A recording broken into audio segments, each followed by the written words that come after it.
दोस्तों स्वागत है असरार पाठशाला में। हम लोग आज करने वाले हैं व्याकरण, जिसमें आप लोगों का संधि होने वाला है।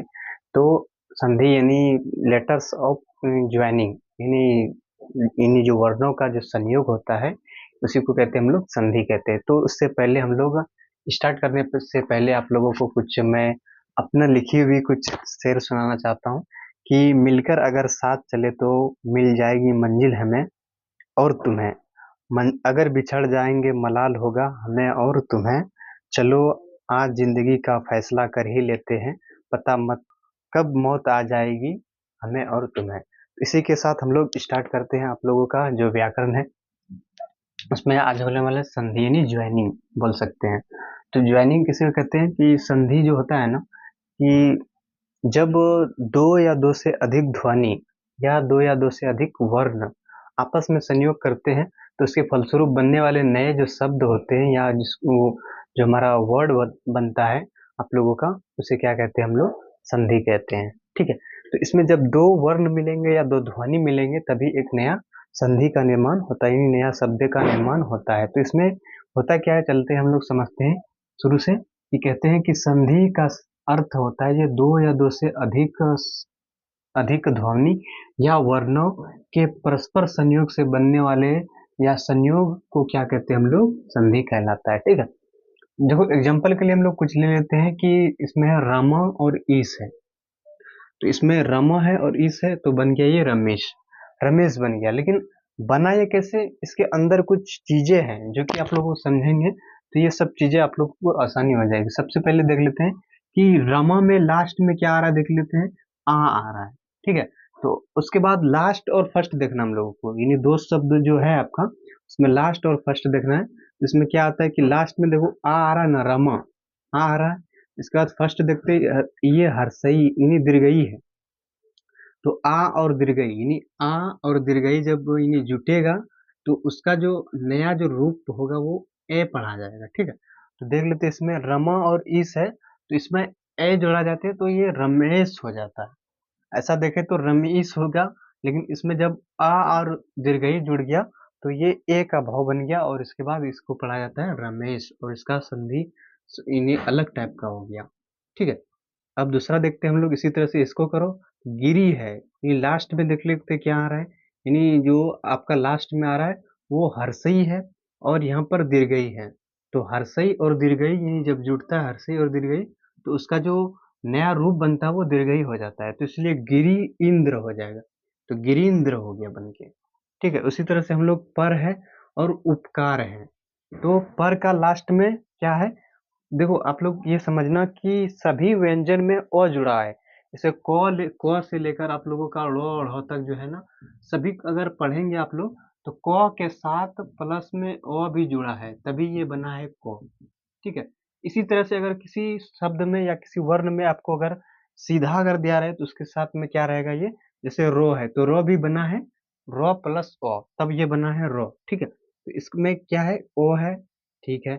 उसके बाद यानी लास्ट यानी इसका लास्ट वाला इसका फर्स्ट वाला यानी इसका अंतिम वाला इसका प्रथम वाला, तो दोनों को जब जोड़ते हैं तो पहला वाला ओ हो जाएगा, यहाँ पर ओ दे दिए। उसके बाद ये हर्षऊ है तो ओ और हर्षऊ दोनों जब बनेगा तो ये इसका जो उच्चारण होगा वो ओ हो जाएगा। तो इसमें जो होगा पर और उपकार, तो र और जब ओ मिला तो इसका उच्चारण हो गया ओ, तो परोपकार हो गया। ठीक है। उसी तरह से देखते हैं कि सदा है एव है तो लास्ट में आ रहा है तो आ को लिख दिए यहाँ पर। ठीक है। उसके बाद क्या ए है तो आ और ए जो मिलकर बनता है वो अय बनता है। तो इसमें जब सदा और एव है ना, सदैव हो जाता है। लेकिन जब इसका उच्चारण करेंगे तो सदैव हो जाएगा ये, क्योंकि लास्ट में ओ और आ, सॉरी आ और ए मिलकर बन गया अय बन गया। ठीक है। इसी तरह से आगे हम लोग स्वर संधि व्यंजन संधि विसर्ग संधि में समझेंगे। और दूसरा चीज हम लोग समझ लेते हैं पहले कि संधि विच्छेद क्या है। संधि विच्छेद, देखो जब कोई दो चीज जुड़ता है तो उसको ज्वाइनिंग कहते हैं। जब दो चीजें अगर मान के चलो यानी टूटता है उसको कहते हैं हम लोग डिस ज्वाइनिंग। ठीक है। तो यहाँ पर लिखेंगे कि डिस ज्वाइनिंग यानी संधि विच्छेद। इसमें क्या होने वाला है कि दो वर्णों के मेल से बनने वाले नए शब्द पुनः अवस्था में लाना, यानी दो एक जो हमारा दो पहले क्या करते थे हम लोग इस संधि में के दो नए नए वर्णों को जोड़कर एक नया यानी शब्द बनाते थे। अब क्या है कि एक बड़े शब्द को हम लोग क्या करेंगे, दो अलग अलग पार्ट में हम लोग डिवाइड कर देंगे, यानी भाग दे देंगे, ठीक है। तो उसमें क्या है कि एग्जाम्पल को देखकर आप लोग समझ सकते हैं कि अधिकांश है एक नया शब्द है, आपको इसको तोड़ दिए दो शब्दों में अलग अलग, अधिक प्लस अंश, यानी पहले जो अवस्था थी संधि विच्छेद में, देख लो संधि में, तो उसकी अवस्था में पहले ला दिए, इसी से हम लोग नया बनाते थे ना शब्द, अब इसी को हम लोग क्या करते हैं, नया जो शब्द बना उसी को तोड़कर अब दो दो अलग अलग भागों में कर दिए। उसी तरह से सूर्योदय है, सूर्य प्लस उदय, यानी सूर्योदय को तोड़कर नया नया शब्द से संधि का विच्छेद कर दिया, यानी अलग अलग इसको कर दिए। विच्छेद का माने से ही समझ लीजिए कि इसको अलग अलग कर दिए, डिसजॉइनिंग कर दिए। तो इसका दो वर्णों के मेल से बने नए शब्द को पुनः उसी अवस्था में ला दिया, यानी जैसी पहली अवस्था थी उसको फिर से पुनः उसी अवस्था में ला देना ही क्या कहलाता है, हमारा संधि विच्छेद कहलाता है। अब चलते हम लोग क्या करते हैं, इस संधि के कितने प्रकार होते हैं, संधि के कितने प्रकार तो आप लोग पहले जानते होंगे कभी ना कभी। तो संधि के तीन प्रकार होते हैं, कितने होते हैं, तीन प्रकार। पहला हो गया स्वर संधि, दूसरा व्यंजन संधि और तीसरा विसर्ग संधि। अब चलते एक एक करके इसको हम लोग यानी पार्ट बाय पार्ट समझेंगे। पहले समझेंगे हम लोग स्वर संधि, उसके बाद व्यंजन संधि, उसके बाद विसर्ग संधि, ठीक है। तो दोस्तों हम लोग समझ लिए थे कि संधि क्या है, संधि विच्छेद समझ लिए, अब संधि के प्रकार समझ रहे थे। तो संधि के कितने प्रकार हैं, एक बार रिपीट कर लेते हैं। संधि के तीन प्रकार है, ठीक है। तो तीन प्रकार में पहला है स्वर संधि, दूसरा व्यंजन संधि, तीसरा विसर्ग संधि। सबसे पहले हम लोग समझेंगे कि स्वर संधि क्या है, उसके बाद हम लोग व्यंजन और उसके बाद विसर्ग संधि समझेंगे। अब देखो स्वर संधि क्या है कि स्वर संधि में क्या होता है, स्वर है और संधि है, यानी स्वर है और संधि है। तो संधि में से दो शब्दों का यानी दो वर्णों का जुड़ना है, और स्वर होगा यानी स्वर में से आपका आ जाएगा ओ आ से लेकर अंश और विसर्ग तक आपका आ जाएगा। तो इसमें क्या होगा कि जब दो स्वर यानी दो स्वर होगा, ठीक है, आपस में संयोग करके नया शब्द बनाते हैं, यानी जब दो स्वर अपने आप में संयोग करके नया शब्द बनाएगा तो उसे क्या कहेंगे हम लोग कहेंगे स्वर संधि कहलाता है, ठीक है। देख लेते हैं एग्जांपल के लिए कि वेद प्लस अंत, इसमें दो स्वर आएगा तभी वो क्या कहेगा, स्वर संधि कहलाएगा। देखते हैं कौन। आप लोग को पहले हम बताएं कि कभी भी अगर मान के चलो व्यंजन में, हर एक व्यंजन में क से लेकर ढ़ तक देख लेंगे, तो सभी व्यंजन में अ जुड़ा हुआ है, ये याद रखना है, सभी व्यंजन में क्या है, अ जुड़ा है। तो दो है तो इसमें अ जुड़ा होगा, तो ओ जुड़ा है इसके साथ, और उसके बाद ओ है तो इसके साथ हम ओ जोड़ दिए, तो ओ और ओ जो होता है ना जुड़कर वो आ का उच्चारण हो जाता है, ठीक है। तो यानी इसका लास्ट वाला, इसका फर्स्ट वाला, यानी इसका प्रथम वाला, इसका अंतिम वाला, तो दोनों जुड़कर किसका उच्चारण दे देता है, आ का। तो दे वेद है इसमें, वेद प्लस अंत, तो क्या हो जाएगा, आ का उच्चारण आ जाएगा, तो वेदांत हो जाएगा, यहाँ पर आ जाएगा, ठीक है। तो ये वेदांत बन गया। उसके बाद ये दोनों क्या है आपका देख लेते हैं, तो ओ भी आपका स्वर है, ओ भी स्वर है, और आ भी क्या है, स्वर है। उसके बाद हिम जोड़ आले है, तो इसका लास्ट में मो है तो इसमें ओ होगा, तो ओ यहाँ पर लिख दिए है, ठीक है। उसके बाद आ है, आ को पूरा लिखेंगे, तो ओ और आ जो जब जुड़ता है तो उसका उसका जो उच्चारण जो रहता है वो आ हो जाता है। तो यहाँ पर क्या हो जाएगा आपका, हिम आलय हो जाएगा, माँ हिमालय हो जाएगा, ठीक है। इसी तरह से हम लोग देखेंगे आगे भी, उसमें देखेंगे कि है कि स्वर संधि के कितने प्रकार हैं। अब देखेंगे स्वर संधि के प्रकार, पहले तो संधि के प्रकार में देख लिया, उसके बाद स्वर संधि के भी पांच प्रकार होते हैं। कितने होते हैं, पांच प्रकार के होते हैं, ये याद रखना है। स्वर संधि के कितने प्रकार, पांच प्रकार। वो कौन सा पहला है दीर्घ संधि, दूसरा है गुण संधि, तीसरा है वृद्धि संधि, चौथा है यन संधि, और पांचवा है अयादि संधि। तो सबसे पहले हम लोग दीर्घ संधि की ओर चलते हैं। दीर्घ संधि आसान है बिल्कुल, इसके जैसा आसान कोई आसान नहीं होगा। देख लेते हैं कि यहाँ पर कह रहा है कि यदि ओ दीर्घई हर्षऊ री के बाद, ये क्या कह रहा है कि ओ हर्षई दीर्घऊ और री, ये चार ही कह रहा है, के बाद यही वर्ण दोहराता हूँ, यानी यही वर्ण फिर से रिपीट हो जाए आपका, तो वो क्या हो जाएगा, दीर्घ स्वर बन जाता है, ये दीर्घ संधि बन जाता है। देख लेते हैं आगे देखें कि यहाँ पर क्या कर रहा है कि ओ हर्षई दीर्घ और री के बाद यही वर्ण अगर दोहराएगा तो वो क्या कहला जाएगा, कि वो आपका दीर्घ संधि कहलाएगा। देखेंगे कैसा है कि देखो यहाँ पर ओ है, आ है, तो देखो यही अगर दोबारा ही नहीं रिपीट हो गया आपका, नहीं तो वो किसका उच्चारण दे देगा, आ का। इसी तरह से बना है हिम और आले, तो हिमालय इसका बना है। अगर ये देख लेते हैं आ और आ, देखो यही दोहरा रहा है, यानी आपका ये ही बार बार दोहरा रहा है, देख लेते हैं। तो ये आ और आ दोहराया एक बार, तो इसका उच्चारण जो हो गया आ हो गया, यानी विद्या प्लस आलय, तो बन गया ये आपका विद्यालय। अगर देख लेते हैं दीर्घई है और दीर्घई के साथ अगर जुड़ गया तो उसका उच्चारण दीर्घई ही देता है, तो मही जोड़ इस, तो इसका उच्चारण हो गया महिष। उसके बाद देख लेते हैं यहाँ पर दीर्घई है, ये हर्षई है, उसके बाद दीर्घई, तो ये जब दोनों जुड़ता है तो दीर्घई का ये उच्चारण देता है। तो कवि है तो इसके साथ हो गया कविश, तो देख लेते हैं कविश हो गया यहाँ पर। दुर्गऊ है, हर्षऊ है और दुर्गऊ, ये दोनों जब जुड़ेगा तो किसका उच्चारण देता है, दुर्गऊ का। तो सिंधु है और जोड़ उर्मी है, तो सिंधु बन गया आपका वो दीर्घुकर, तो सिंधुर अरमी बन गया आपका। इसी तरह से हम लोग देख लिए कि दीर्घ संधि क्या होता है, ठीक है। अब चलते हम लोग करेंगे गुण संधि के बारे में। ये गुण संधि क्या है, तो गुण संधि कहते हैं क्या है कि एक बार हम समझ लेते हैं कि इसमें जो है ना ओ और आ, याद रखना है कि ओ और आ के बाद यदि हर्षई दीर्घऊ और री, सॉरी दीर्घई हर्षऊ और री, ये याद रखना कि ओ और आ के बाद दीर्घई हर्षऊ और री आता है तो दोनों के स्थान पर क्रम में ए ओ और अर हो जाता है, ठीक है। इसको देख लेते हैं हम लोग, ये कह रहा है क्या कि ओ और आ के बाद, ठीक है, दीर्घई हर्षऊ री आएगा तो उसके क्रम में क्या आ जाएगा, ए ओ और अर हो जाता है। देख लेते हैं हम लोग कैसे होता है भाई। तो देखिए पहले पहला ऑप्शन है आपका, देखें कि ओ और हर्षई, ओ में हर्षई जोड़ दिए तो ये हो गया ए, तो ये बन गया ए। अब देखो आ में हम जोड़ते हैं, आ में हर्षई जोड़ेंगे, तो आ में हर्षई जोड़ेंगे तो भी ए हो जाएगा इसका उच्चारण।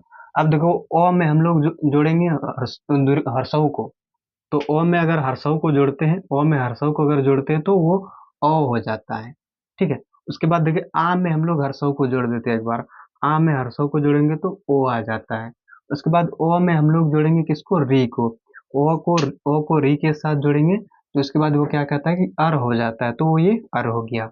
उसके बाद आ को जोड़ेंगे एक बार फिर री से, तो आ को जब री से जोड़े तो वो आर हो गया। इसी तरह से इसका एग्जांपल दिया गया कि ये कैसे बना। तो सूर है और इंद्र है, सूर के लास्ट में ये ओ है तो यहाँ पर ओ है, और यहाँ पर दीर्घई है तो यहाँ पर दीर्घई है, तो इसका उच्चारण जो हो जाता है ए। तो इस इन दोनों का उच्चारण से क्या बन गया आपका, सुरेंद्र। इसी तरह से इसका भी है। अब देखिए इसका क्या है कि ये लास्ट में रो है तो इसके लास्ट में ओ आएगा, तो यहाँ पर ओ आया है, ठीक है। यहाँ पर हर्षऊ है तो हर्षऊ, तब जब ओ और हर्षऊ जुड़ेगा तो उसका उच्चारण ओ हो जाएगा। तो यहाँ पर वीर है उचित है, तो यहाँ पर रो का रहा जाएगा, ये हट जाएगा और इसका उच्चारण जो ओ आ जाएगा, तो ये क्या हो गया आपका विरोचित। इसी तरह से ये भी है आपका। अब देख लेते हैं इसका, देखो ओ प्लस री है, ठीक है। इसमें देखो वो है ना, इसमें यानी किसी भी शब्द में अगर मान के चलो व्यंजन में कोई भी अगर वर्ण ले लेंगे तो उसमें ओ छुपा रहता है, तो यहाँ पर ओ है। उसके बाद यहाँ पर भी हम लोग देख लिए ओ है। उसके बाद री है, तो ओ और री जो जोड़ेंगे तो ये जो नया उच्चारण बनता है वो अर होता है। तो देव और ऋषि, तो यहाँ पर क्या बन गया, देवर्षि। उसी से महादेव ऋषि बन गया महर्षि। तो देख लिए ना हम लोग गुण संधि कैसे होता है। अब चलते हैं हम लोग तीसरा जो आपको होने वाला है वृद्धि संधि। तो वृद्धि संधि क्या है हम लोग समझ लेंगे। तो वृद्धि संधि क्या होता है कि जब क्या कह रहा है कि ओ और आ के बाद अगर यदि ए ऐ ओ और औ समझे आए तो उसके स्थान पर ए और ओ हो जाता है। ये कह रहा है कि ओ आ के बाद अगर ए ऐ ओ औ आए तो उसके स्थान पर ए हो जाएगा और ओ हो जाता है, ठीक है। देख लेते हैं हम कैसे होता है भाई। तो पहले सबसे पहले ओ को हम किसके साथ जोड़ेंगे, ए के साथ, तो ओ और ए जो जोड़ाया तो ए हो गया, ठीक है। उसके बाद आ को फिर जोड़ेंगे ए के साथ, तो आ को एस के साथ जोड़ेंगे तो ए हो गया। उसके बाद ओ को जोड़ेंगे आई के साथ, तो ओ को जोड़े से ए के साथ तो ये ए हो गया। फिर एक बार आ को जोड़ेंगे ए के साथ, तो यहाँ पर ओ आ को जोड़ेंगे ए के साथ तो ये ए हो गया। उसके बाद फिर हम क्या करेंगे, ओ को जोड़ेंगे किसके साथ, हम लोग ओ को जोड़ेंगे ओ के साथ, ओ के साथ जोड़ेंगे तो जब ओ को ओ के साथ जोड़ेंगे तो ओ हो जाता है, ठीक है। फिर उसके बाद आ को जोड़ेंगे ओ के साथ, आ को जोड़े ओ के साथ तो क्या हो जाता है, ओ हो जाता है। यहाँ पर देख लिए ओ हो जाता है। उसके बाद देखेंगे कि ओ को जोड़ेंगे अब औ के साथ, यानी ओ को जोड़ेंगे औ के साथ, तो यहाँ पर क्या हो जाएगा, ओ हो जाएगा। फिर उसके बाद आ को जोड़ेंगे औ के साथ, तो आ के जोड़े के, आ को जोड़े ओ के साथ, तो ये क्या आपका निकल के आ गया, दूसरा ओ निकल के आ गया। यानी कहना क्या चाह रहा है कि ओ आ, ठीक है। अगर ए के साथ जुड़ा रहेगा तो ए हो जाता है, ठीक है। उसके बाद ओ आ, अगर ओ के साथ जुड़ा रहेगा तो उसका उच्चारण क्या हो जाएगा, ओ हो जाएगा, ठीक है। इसी तरह से हम लोग इसका एग्जाम्पल लेके देख लेते हैं। यहाँ पर एक है और एक है, लास्ट में ओ है, और इन्हीं लास्ट में इसका ओ है और पहले इसका ए है, तो ओ और ए हो जाएगा इसका उच्चारण ऐ का। तो यहाँ पर ऐ का उच्चारण हो गया तो एक ऐक हो गया। इसके बाद यहाँ पर आ है और यहाँ पर पहले क्या है, ए है, तो आ है और ए जो वो हो जाएगा ऐ के, तो यहाँ पर क्या हो गया, जब दोनों जुड़ा तो उसका उच्चारण सदैव हो गया। उसके बाद यहाँ पर ओ है, यहाँ पर ए है, तो यहाँ पर ओ है ए है तो ये ऐ हो गया, तो यहाँ पर जनेश्वरी हो गया। उसके बाद यहाँ पर आ है, यहाँ पर ए है, यहाँ पर आ है, यहाँ पर ए है, तो ये ऐ हो जाएगा, यानी वो बदल गया महेश्वरी। यानी यहाँ पर ओ है तो यहाँ पर ओ है, तो ये बदल जाएगा ओ में, तो ये वनौषधि हो गया। यहाँ पर ओ है, यहाँ पर ओ है, तो ये बदल जाएगा आपका ओ में, तो ये महोज हो गया। यहाँ पर ओ है, इसके बाद ओ है, तो ये ओ और ओ जोड़ के क्या बनता है, ओ बनता है, तो यहाँ पर परम और ओ औषधि हो जाएगा, तो परमोषधि हो जाएगा, ठीक है। उसके बाद यहाँ पर ओ है, यहाँ पर ओ है, तो जब दोनों जुड़ेगा तो क्या बनता है, ओ बनता है, तो यहाँ पर क्या हो गया, मौषधि हो गया। इसी तरह से हम लोग समझ लिए कि वृद्धि संधि क्या है। चलते हैं अब हम लोग करेंगे यन संधि का। यन संधि क्या है कि यन संधि यदि कहता है कि यदि हर्षई दीर्घई हर्षऊ दीर्घऊ या री, याद रखना है, हर्षई दीर्घई हर्षऊ दीर्घऊ या री के बाद हर्षई दीर्घई का क्या हो जाएगा, वो य हलंत हो जाएगा, तथा हर्षऊ दीर्घऊ का वो हलंत हो जाएगा, तथा री का र हलंत हो जाएगा, ठीक है।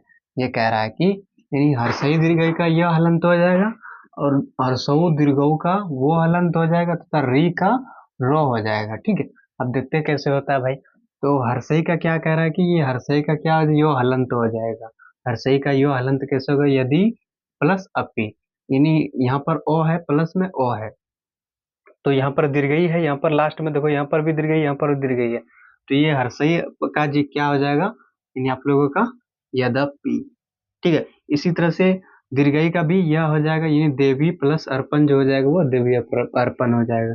दीर्घऊ का वो हलंत हो जाएगा, दीर्घऊ का वो हलंत हो जाएगा, तो अनु प्लस ए तो अन्वय हो जाएगा। उसके बाद दीर्घऊ का वो हो जाएगा, ठीक है, तो वधु प्लस आगमन वही वधु आगमन हो जाएगा। उसके बाद री का क्या हो जाएगा, रो हलंत हो जाएगा, र हो जाएगा, तो प्रीति प्लस आज्ञा तो प्रीति आज्ञा हो जाएगा। इसी तरह से आगे चलते हैं, अब लास्ट वाला बच जाएगा अयादी संधि।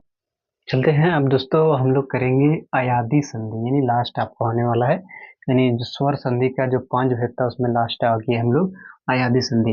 अयादी संधि के अंदर क्या आता है कि यदि एक ही पद के अंदर, यानी एक ही पद के अंदर क्या रहेगा, ए ओ के बाद अगर ए का ऐ हो जाएगा, ए का क्या हो जाएगा, ऐ हो जाएगा, तथा ए का क्या हो जाएगा, आ हो जाएगा, ओ का अब हो जाएगा, तथा औ का आव हो जाएगा, ठीक। इसी तरह से देखते हैं क्या कह रहा है कि ए का क्या हो जाएगा, यहाँ पर ये बोल रहा है ऐ हो जाएगा, कैसे होगा भाई, देखो ने है ना, ए का हो जाएगा अन, तो नयन हो गया यहाँ पर, और ए का वो बोल रहा है कि आय, ए का क्या हो जाएगा, आय, तो आय कर है यहाँ पर, तो इसका अक हो जाएगा, यानी जिसमें अगर ओ जुड़ेगा तो यहाँ पर हो जाएगा आपका गायक। अगर ओ का क्या कह रहा है कि अब हो जाएगा, औ का क्या हो जाएगा, वो अब हो जाएगा, तो यहाँ पर भाव का हो जाएगा, वो आ जाएगा, तो भवन हो जाएगा, ठीक है। उसके बाद ओ का क्या कह रहा है, यहाँ पर ओ का क्या कह रहा है, आव हो जाएगा, तो ओ का भाव है, तो आकार हो जाएगा, तो भावुक हो जाएगा यहाँ पर। तो इसी तरह से हम लोग समझ लिए अब अयादी संधि का टोटल भेद। अब चलेंगे आगे हम लोग, ये जो आपका स्वर संधि तो हो गया क्लियर। उसके बाद दोस्तों हम लोग कर लिए थे स्वर संधि और उसके भेद। अब चलते हैं हम लोग व्यंजन संधि के, व्यंजन संधि को करेंगे और उसके भेद कितने हैं वो समझेंगे, ठीक है। तो चलते हैं हम लोग व्यंजन संधि की ओर। व्यंजन संधि क्या कहता है कि व्यंजन वर्ण के साथ अगर स्वर अथवा व्यंजन वर्ण के मेल से पैदा होने वाले विकार को क्या कहते हैं हम लोग? विकार मीन्स उसके जो फलस्वरूप बनने वाले चीजें हैं उसको कहते हैं, को क्या कहते हैं हम लोग? व्यंजन संधि कहते हैं। इसमें कहना क्या क्या चाहता है कि अ, व्यंजन संधि जो बनेगा वो स्वर संधि और व्यंजन संधि दोनों का अगर आपस में मिलाप होगा या मेल होगा, तभी वो क्या बन सकेगा? हमारा व्यंजन संधि बन सकेगा। तो चलते हैं हम, इनके बनाने के नियम बहुत सारे जटिल है, जटिल कह नहीं सकते हैं, लेकिन इनके अलग अलग नियम है। टोटल नियम जो दिया गया है वो 9 नियम है। तो पहला नियम ये कहता है, हम लोग देख लेते हैं कि ये कहता है कि व्यंजन संधि बनाने के कई नियम है। तो कई नियम में से 9 नियम है इसमें, तो हम लोग 9 नियम के बारे में बात करेंगे।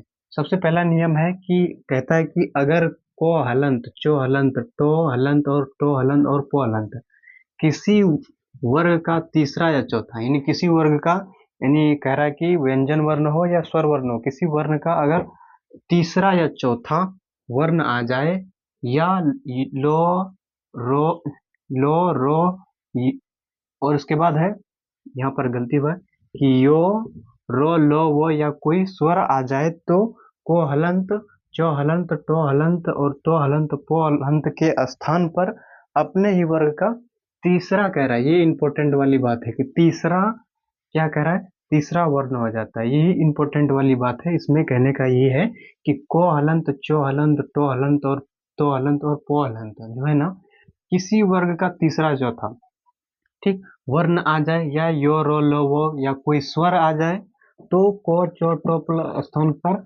अपने ही वर्ग का, उसी वर्ग का तीसरा वर्ण हो जाएगा। यानी अगर कहेगा कि को, खो, गो, घो, अंघो में, तो तीसरा कौन सा हो जाएगा? यानी को, खो, गो, तो गो हो जाएगा उसमें तीसरा स्थान पे, ठीक है। एग्जाम्पल के लिए है कि दिक है और गज है। दिक, तो इसमें देख लेते कि दिक है, और इसमें देखो क्या है कि दिक, दिक में को हलंत है।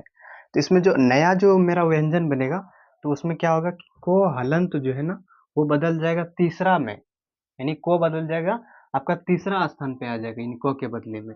तो को के बदले में तीसरा, को वर्ग में देखेंगे तो को, खो, गो, यानी गो आ जाएगा, यानी को के जगह पर गो आ जाएगा। तो यहाँ पर भी है, देखिए यहाँ पर क्या आ गया? दिग्गज आ गया, दिग्गज आ गया, यानी दिक था, को स्थान चेंज कर दिया उन्होंने, तीसरा आ गया, तो यहाँ पर गो आ गया। इसी तरह से इसमें भी होगा कि सत्य जोड़ वाणी है ना, तो है ना, इसको ही देखना है आप लोगों को, तो है ना, तो को क्या करना है कि इसका तीसरा हो जाएगा। तो वर्ग में देख लेते हैं, तो, थो, दो, धो, नो, तो, थो, दो, तो तीसरा स्थान पे क्या आ जाता है? दो। तो यहाँ तो का स्थान बदल जाएगा किसमें? दो में, और वहां पर भी हलंत होगा, ठीक है। तो यहाँ पर सत वाणी दो में बदल गया, ये तो किसमें बदल गया? दो में बदल गया। उसके बाद सट और दर्शन है। सट दर्शन में क्या है कि टो है, टो किस वर्ग में आता है? पहले पढ़ लेते, टो, ठो, डो, ढो, तो नौ। उसके बाद देखो इसका टो जो बदल जाएगा वो तीसरा स्थान का होगा। तीसरा स्थान का कौन सा होगा? टो, ठो, डो, तो टो के स्थान पर डो आना चाहिए। तो षड दर्शन हो गया आपका। टो के स्थान का वो तीसरा ले लिया उन्होंने। एक और है, देख लेते हैं। कह रहा है कि अप जोड़ जो, तो पो, पो है ना, पो वर्ग का तीसरा हो जाएगा, ये याद रखना, पो वर्ग का तीसरा। तो प, फ, ब, भ, म, तो तीसरा कौन सा हो जाएगा प वर्ग का? प, फ, ब, तो आपका बो हो जाएगा। तो यहाँ पर देखो ये प का हलन, तो वो इसमें बदल गया, आधा बो में बदल गया। उसके बाद आगे है कि वाक जोड़ जाल, ये हम बनाएंगे आप लोग को बता के कि इसमें क्या होगा। तो ये देख लेते हैं आप लोगों का क्या है कि को हलंत है ना, तो को का तीसरा हो जाएगा। को का तीसरा वर्ग देखो क्या है, को वर्ग में तीसरा स्थान पर कौन है? तो को, खो, गो, तो क्या हो जाएगा? वाग, वाग हो जाएगा, और यहाँ पर जाल हो जाएगा। तो ये आपका नया व्यंजन बन गया। इसी तरह से इसको देखेंगे, जगत जोड़ आनंद, जगत जोड़ आनंद कह रहा है। तो जगत में क्या तो है ना, तो वर्ग में अगर देखेंगे वो तीसरा हो जाएगा। तो थो, दो, धो, नो, तो थो, दो, तो यहाँ पर क्या आ जाएगा? तो किसमें बदल जाएगा? दो में बदल जाएगा। तो जगद, जगद नंद, जगदानंद हो जाएगा। तो हम लोग समझ लिए ना कि ये पहला नियम था व्यंजन संधि के बनाने का। इसी तरह से हम लोग दूसरा नियम अब करेंगे। उम्मीद करता हूँ ये आप लोगों को समझ में आ गया होगा जहाँ तक, ठीक है। चलते हम लोग करते हैं दूसरे नंबर का नियम, जो व्यंजन का नियम है। वो कहता है कि अगर मोह हलंत के बाद, यानी मोह हलंत के बाद कह रहा है कि कोई स्पर्श व्यंजन आ जाए, यानी क वर्ग से लेकर प वर्ग तक के जितने भी व्यंजन है उसको क्या कहते हैं, स्पर्शी व्यंजन। ठीक है, वर्ण आ जाए तो मोह हलंत का क्या हो जाएगा, अनुस्वार हो जाएगा, या बाद वाले वर्ग का, यानी उसका जो वर्ग होगा उसके वर्ग का पंचम वर्ग हो जाता है, पंचम वर्ण हो जाता है इसमें। ठीक है, चलते हैं। क्या कह रहा है कि मोह हलंत के बाद कोई स्पर्श व्यंजन आ जाए तो मोह हलंत का अनुस्वार आ जाएगा, या बाद वाला वर्ग का पंचम वर्ण हो जाता है। देख लेते हैं एग्जाम्पल में। एग्जाम्पल में है अहम, अहम है और प्लस में कार है, तो क्या कह रहा है कि अनुस्वार हो जाएगा इसमें। और दूसरा नियम कहता है कि पंचम भी हो जाएगा, तो ये भी ठीक चलेगा।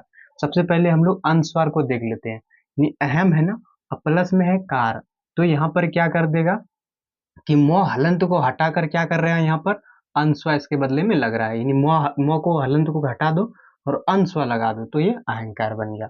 और दूसरा कह रहा है कि पंचम वर्ण हो जाता है। पंचम वर्ण कहने का अर्थ ये है कि पहला वर्ग छोड़कर दूसरे वर्ग पे जाना है। ये पहला वर्ग इसका है, इसका दूसरा वर्ग है, तो दूसरा वर्ग का पंचम वर्ण हो जाएगा, यानी क का क्या हो जाएगा, अंघो हो जाएगा।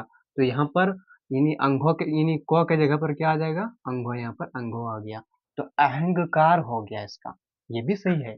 ठीक है, दूसरा है इन्हीं उसके बाद पंचम है, तो पम प्लस में चम है, पम प्लस में चम है। इसमें क्या कह रहा है कि यानी मोह हलंत को हटाकर क्या करना है आपको, यहाँ पर अनुस्वार लगा देना है। तो मोह हलंत को जैसे हटाए इस पर अनुस्वार लगाए तो ये क्या बन गया, पंचम बन गया। वही दूसरा चीज देखो तो ये दूसरे वर्ग का यहाँ पर क्या कह रहा है कि उसके बाद वाले वर्ग का, उसके बाद वाले वर्ग ये है, तो यहाँ चो है ना, इसका पांचवा क्या हो जाएगा, चो छो जो झो यहाँ, तो इसके जगह पर ये चो हटकर इसमें यानी इसका पांचवा स्थान ये ले लिया, तो ये यहाँ का स्थान ले ले रहा, तो पंजम हो गया इसका, ये भी सही है।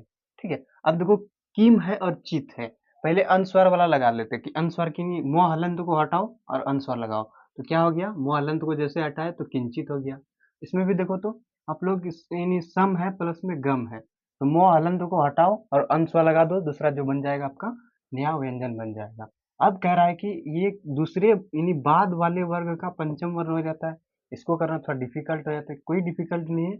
इसको क्या करना है कि बाद वाला वर्ग है ना, तो बाद वाला ये वर्ग है, इसमें क्या है, चो है, तो इसका यानी पांचवा हो जाएगा, तो पांचवा क्या आ जाएगा, चो छो जो झो यहाँ, तो यहाँ पर यहाँ आ जाएगा, किंचित हो जाएगा ये। ठीक है, इसी तरह से इसका देखेंगे तो सम प्लस में गम है, तो यानी पहला वाला नहीं बाद वाला वर्ग लिखना है, तो बाद वाला वर्ग का पहला यानी क्या है, वर्ण गो है, तो गो का पंचम वर्ग देख देते हैं, तो को खो गो घो अंघो, तो अंघो हो जाएगा। तो यहाँ पर देख क्या क्या हो जाएगा आपका, षणगम हो जाएगा, यहाँ पर षणगम इसको कहेंगे। ठीक है, तो ये निकल के आ गया। इसी तरह से अगर आपको आ जाए कि मोह हलंत अगर किसी वर्ण में आ जाए लास्ट में, तो उसमें सीधे आंख मूंद के आपको दे देना क्या, कि मोह हलंत को हटाना है और उस पर अनुस्वार लगा देना। वो भी नहीं हो सकेगा, उसके बाद वाले वर्ग का क्या करना है, जो पहला वर्ण होगा उसका पंचम वर्ग को उसको लिखना है, तो आपका नया व्यंजन बन जाएगा। अब ये दूसरा नियम समझ में आ गया होगा। अब तीसरे नियम की ओर चलते हैं। तीसरे नियम क्या कहता है कि को हलंत चो हलंत टो हलंत तो हलंत और पो हलंत के बाद नो या मो, नो या मो, ये देखने वाली बात है, नो या मो आ जाए तो को हलंत जो हलंत टो हलंत और पो हलंत, ठीक है, अपने वर्ग के पंचम वर्ण में बदल जाता है। समझ में आए, फिर से एक बार समझ लेते हैं कि ये क्या कहता है, को हलंत चो हलंत टो हलंत तो हलंत और पो हलंत के बाद नो या मो, नो या मो आए तो को हलंत चो हलंत टो हलंत तो हलंत और पो हलंत अपने वर्ग का पंचम वर्ण में बदल जाता है, पंचम वर्ण में बदल जाएगा। ठीक है, समझ लेते हैं कि जहां पर नो आ जाए और मो आ जाए तो इसमें क्या हो जाएगा, वो पंचम वर्ण में बदल जाएगा। देख लेते हैं क्या है। तो पहले है वाक और मैं, समझे। तो वाक और मैं में क्या है कि ये कह रहा है कि लास्ट में नो आ जाए या मो आ जाए, तो लास्ट में यहाँ देखो मो आ रहा है ना, नो तो इसमें नहीं आ रहा है, तो ये किस में बदल जाएगा आपका, यानी इसका जो पहला यानी हलंत है ना, ये किस में बदल जाएगा, पंचम में बदल जाएगा। पंचम में बदलने का देखो क्या है कि को का पंचम कितना हो जाएगा आपका, पंचम देखे तो को खो गो घो अंगो, तो ये किस में बदल दिया, को किस में बदल गया, अंगों में बदल गया, तो वांग मय हो गया, अंघो इसमें आ गया। ठीक है, अब देखो जगत प्लस नाथ है, तो जगत में तो हलंत है ना, तो इसके जगह पर यानी क्या करना है कि तो को किस में बदलना है, पचमा में बदलना है। तो थो दो धो नो, तो नो आ जाएगा। तो इसको क्या करेंगे, नो को रिप्लेस कर देंगे यानी हटा देंगे, और वहां पर पचमा वर्ग लगा देंगे, तो यानी आपका आ जाएगा नो। तो जगन्नाथ बन गया, जगत जगत प्लस नाथ से जगन्नाथ बन गया। इसी तरह से सट सट हलंत है, मार्ग है, तो इसको कैसे बनाएंगे। देखो टो है ना, इसका नहीं आपको देखना है पांचवा वर्ग क्या होगा। नहीं टो का वर्ग अगर पूरा पढ़ेंगे तो पहला आता है टो ठो डो ढो नो, तो पांचवा पे आ गया नो। तो क्या आ जाएगा, टो हलंत को हटाएंगे तो वहां पर क्या आ गया नो, तो क्षण मार्ग आ जाएगा यहाँ पर। ठीक है, अब देखो उत जो नति है, तो हलंत है ना, तो वर्ग में पचवा हो जाएगा, पचवा क्या हो जाएगा, को सॉरी, तो तो तो ठो दो धो नो, तो हट जाएगा और क्या आ जाएगा, नो आ जाएगा।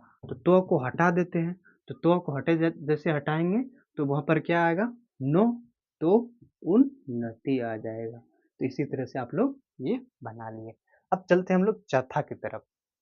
चलते दोस्तों, अब हम लोग चार ये जो नियम चल रहा है हमारा व्यंजन का, वो चारवां नियम कहता है कि सकार यानी स्वकार और तो वर्ग का स्वकार, थोड़ा समझने में कॉम्प्लिकेटेड है थोड़ा, और च वर्ग के योग में स्वकार एवं च वर्ग तथा स्वकार और ट वर्ग के योग में स्वकार और ट वर्ग के ट वर्ग हो जाता है। कहना चाह रहा है कि आपका जो तो वर्ग है ना, वो स्वकार होगा, और च वर्ग के योग में स्वकार एवं च वर्ग तथा स्वकार और टो वर्ग के योग में स्वकार, यानी जिसमें देख रहे हैं ना कि सब जो है ना वो स्वकार में ही बदल रहा है। ठीक है, अब देख लेते हैं एग्जाम्पल से समझ आएगा, इसमें तो नहीं समझ में आ रहा है। तो देखें कि रामस प्लस में सेते हैं, तो रामस जो है ना, इसमें देखो यहाँ पर बदल रहा है कि जो सौ है ना वो आपका आधा सौ में आए, यानी स्वकार में आ जाएगा। यानी कहने का मतलब है इसमें ये तालब सौ में बदल जाएगा। अगर आपका जो चौ वर्ग है ना, वो सौ वर्ग के अगर सौ वर्ग आ जाए तो चौ वर्ग के योग में स्वकार आ जाएगा। तो यहाँ पर रामस प्लस सेते है ना, तो सौ वर्ग में यहाँ पर यानी जो राम राम है ना, ये सौ वर्ग में आपका ये आधा जो सौ है ना ये आ जाएगा, तो ये क्या आ जाएगा आपका राम सेते। अब देखो दूसरा कहता है कि सत जुड़ चित है, तो सत और चित है, यहाँ पर तो के बदले में चौ वर्ग आ जाएगा, यानी तो के बदले में यहाँ पर देखो क्या कह रहा है तो के बदले में यहाँ पर सत है ना, तो इसके बदले में यानी यहाँ पर चौ वर्ग आ जाएगा, तो वो भी आएगा आपका आधा, यानी आधा कर आ जाएगा वहां पर। तो यहाँ पर सत्य है, यहाँ पर चित्त है, यानी तो जो बदल गया वो आधा चौ में बदल गया, तो ये एक बन गया सचित। उसके बाद महत है प्लस में छात्र है, तो ये तो हलंत जो है ना, तो वर्ग वो भी किस में बदल जाएगा आपका चौ वर्ग में, यानी जैसे अगर आपका यानी तो वर्ग आया तो वैसे चौ वर्ग में बदल देना है, और टो वर्ग आएगा तो स्वकार में बदल देना है। तो यही कह रहा है कि तो हलंत अगर आ जाए तो यहाँ पर तो हलंत को हटाकर आधा चौ लगाना, तो महच छत्र हो जाएगा। ठीक है, उसके बाद दृश्य ता है, दृश्य प्लस ता, तो इसमें जो स्वकार है ना वो आधा सौ में बदल गया, मैंने ये कह रहा है अगर सौ आ जाए तो ये स्वकार आधा स्वकार में बदल जाएगा। तो ये श्रत प्लस ता है ना, तो यहाँ पर सॉरी दृश्य प्लस ता है ना, तो यहाँ पर आधा सौ में बदल गया। और तो वर्ग किस में बदल गया, टो वर्ग में, तो वर्ग किस में बदल गया, तो वर्ग किस में बदल गया, तो वर्ग में बदल जाता है। तो यहाँ पर टो वर्ग यानी श्रेष्ठता हो गया। ठीक है, इसी तरह से आगे चलते हैं। पांचवा जो नियम कहता है कि अगर तो हलंत दो हलंत के बाद लो रहे, क्या रहे, लो रहे, तो हलंत और दो हलंत किस में बदल जाता है, लो हलंत में बदल जाते हैं। नो के बाद अगर अनुनासिक रहे तो भी लो हलंत में बदल जाए। अनुनासिक मीन्स अवांछा जिसको कहते हैं आप लोग। उसके बाद कहता है कि एग्जाम्पल के देख लेते हैं, उत प्लस लाश है, तो ये कह रहा है कि तो हलंत दो हलंत के बाद अगर लो रहे, नहीं लो है यहाँ पर, तो उसका तो हलंत और दो हलंत का क्या करना है, लो हलंत में बदल देना है। तो लो हलंत में बदलना है हमको, तो को किस में बदल लेंगे हम लोग, लो हलंत में बदलेंगे। तो यहाँ पर तो को रिप्लेस करके हम लोग ल लगा दिए, तो क्या बन गया ये? उल्लास बन गया। उत्तलास से उल्लास बन गया। उसके बाद महान है ना, तो नौ हलंत है इसमें, तो नौ हलंत, अगर नौ हलंत के देख लेते हैं हम लोग। यहाँ पर क्या है, नौ हलंत के बाद क्या अनुनासिक के साथ भी लो हो जाता है। तो यहाँ पर नौ हलंत के बाद अनुनासिक के साथ लो हलंत हो जाता है। तो यहाँ पर भी नौ हलंत किस में बदल जाएगा? लो हलंत में बदल जाएगा। तो यहाँ पर नो हट के क्या आ जाएगा अपना? लो आ जाएगा। तो महल लाभ हो जाएगा। महान प्लस लाभ से क्या हो जाएगा? महल लाभ। अब चलते हैं हम लोग छठा की ओर, जो आपका बच गया था। तो वो कहता है कि यदि सभी वर्ग के वर्णों के अंतिम वर्ण को छोड़कर शेष वर्णों के बाद अगर हो आए तो हो के पूर्व वर्ग के चौथा वर्ण हो जाता है, यानी इसके पहले वाले वर्ग के चौथा वर्ण हो जाएगा, ठीक है। और हो के पूर्ण वाला वर्ण अपने वर्ग का तीसरा वर्ण हो जाएगा। इसमें थोड़ा ज्यादा ही कॉम्प्लिकेटेड है, देख लेते हैं क्या कहता है। कि यहाँ पर उत है और प्लस में हत है। तो यहाँ पर कह रहा है कि कोई भी वर्ण होगा तो शेष वर्ग के बाद अगर हो आ जाए, तो शेष वर्ग के बाद अगर लास्ट में आ जाए दूसरा वर्ण में, तो उसके जगह पर क्या होगा कि उस वर्ग का तीसरा वर्ण हो जाता है। ये हो का जो आ जाएगा वो तीसरा वर्ण वर्ण आ जाएगा। तो देख लेते हैं यहाँ पर तो है ना, तो का कितनी पहले पहले वाला क्या क्या कह रहा है कि तो पूर्व वर्ग का चौथा होगा, तब उसके बाद यानी पूर्ण वर्ग के बाद तीसरा वाला वर्ण होगा। तो चौथा वाला देख लेते हैं, तो का चौथा पहले करना है, फिर हो का तीसरा करना है, ठीक है। तो का अगर यानी हम लोग चौथा करते तो थो दो धो, तो यहाँ पर तो को हटाकर यानी क्या कर दिया? धो लगा दिए। अब हो का जो होगा ना, उसके पहले वाले वर्ग का क्या हो जाएगा? उसके पहले वाले वर्ग का चौथा हो जाएगा। तो उसके पहले वाले हो वाले पहले का देखेंगे तो थो दो और धो, तो थो दो, तो चौथा कह रहा है, तो यहाँ पर दो आ गया। तो यहाँ पर क्या हो गया? ये उत्त प्लस हत बन गया उद्दत। उसके बाद उत्त और जो हार है, इसमें देखो क्या आएगा कि यहाँ पर भी सेम है जो पर वहां पर था, यानी तो का क्या हो जाएगा आपका? तो किसमें बदल जाएगा? तो बदल जाएगा आपका तो थो दो धो, ये चौथा हो गया। अब देखो हो का यानी तीसरा, यानी हो के पहले का तीसरा होगा। तो हो के पहले वाले के तीसरा क्या हो जाएगा? हो के पहले यो आता है, यो रो लो, तो नहीं तो थो दो, तो तीसरा आ जाएगा, तो थो वाला आ जाएगा। तो यानी हो जो बदल गया वो चौथा में बदल गया धो में, और हो बदल गया दो में, तो यहाँ पर हो गया उद्धार। उसी तरह से वाक जोड़ हरि है, तो को जो किस में बदल जाएगा आपका? को चौथा में बदल जाएगा और हो बदल जाएगा तीसरे में। तो को का जो है ना, वो किस में बदल जाएगा कि को खो गो घो, तो चौथा हो गया घो। और उसके बाद अब देखते हैं को खो गो, इन तीसरा बन गया, ये को का तीसरा हो गया और हो का चौथा होगा।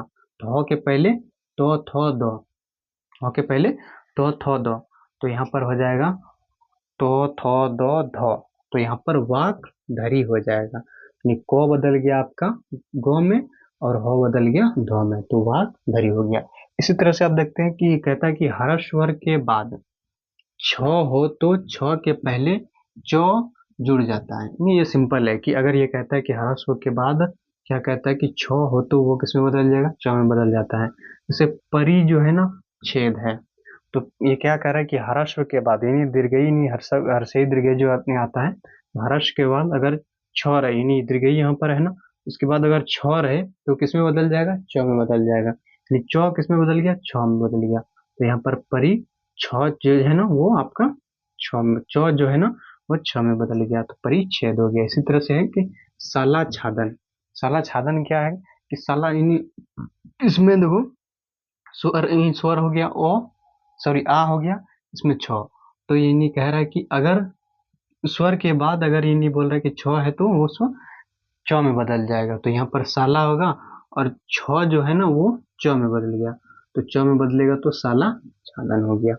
अब देख लेते हैं आठवां क्या कहता है कि आठवां कहता है कि अनुस्वार यानी अनुस्वार जो कहते हैं के बाद, अनुस्वर के बाद अगर यदि कोई स्वर आए तो अनुस्वर का मोह हलंत हो जाता है। यानी अनुस्वर के बाद यदि कोई स्वर आए, यानी ओ आ हर्ष ई दीर्घ ई, वो अनुस्वर और विसर्ग तक अगर कोई आए तो उसका क्या हो जाएगा, मोह हलंत हो जाएगा। ठीक है, यानी अनुस्वर के बाद अगर कोई स्वर आएगा तो इसका मोह हलंत हो जाएगा, सिंपल है। तो अनुस्वर है और उदाय है तो क्या हो जाएगा, यानी अनुस्वर किसमें बदल जाएगा आपका, मोह हलंत में।